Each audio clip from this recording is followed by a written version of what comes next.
Very good. Thanks so much, Ralph and Pete. Hello, everyone from North Vancouver on the Pacific coast of Canada. I, too, am amazed by this technology that allows us to gather cozily from around the world. We're about to go on a journey in imagination quite a long distance from where I am, at least, and quite a long way in time as well, to the forgotten world of Magna Graecia, parts of southern mainland Italy and Sicily. And, excuse me for a moment, my slides aren't advancing. There we go, now they are. And this, as Ralph mentioned, is a bit of a foretaste of the fabulous conference that will be occurring in Syracuse in Sicily this coming June. So hopefully you can join us corporeally for that conference, and if not, certainly in spirit. So to, first of all, I want to prepare you. A lot of people, after this webinar is completed, you'll have at some point the opportunity to download the entire thing and review it at your leisure. And so my intention this morning is to give you a great deal of information in a rather compressed form, so forgive me in advance for that. But I do promise that we will have time at the end for a chat as well. So the first thing that I want to do in terms of setting the stage, I want to share with you a few themes and the background landscape of this part of the world, then proceed to note that before the Greeks were there, the area was populated, and the pre-Greek population is an important part of the story of this part of the world.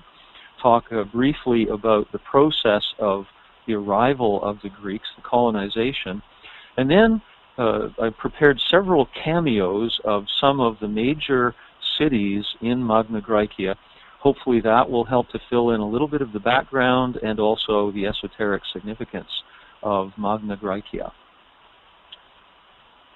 So to start off with, a tale of two springs. The ancient city of Syracuse, which is the setting of our conference in Sicily, was built beside a grand harbor. On either side of that harbor, there were two springs. And actually the springs are, well, on either side of the harbor there was a spring, two springs in total, and the springs are still there today. On one side, still remaining, is the Fonte Chiane. Currently it's preserved in a nature reserve. The Fonte Chiane, and you can see it, isn't it a beautiful place? The spring is named after the nymph Chiane, who, so we are told, used to live in this spring. And one day, she was playing and splashing in the spring and saw in the sky a rapidly moving object passing overhead. And she noticed that it was a flying chariot being controlled by the god Hades, and he had a young girl in his arms as she was struggling to escape.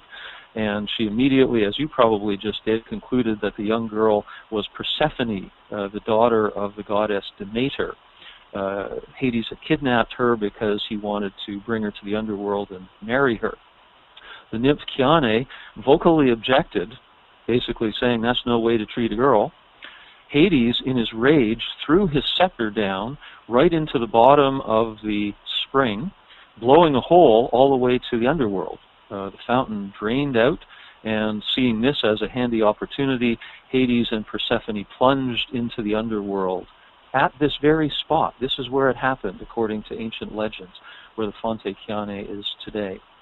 The nymph was grief-stricken, and she cried so much that she dissolved. And so the water that we see currently is the remains of the nymph.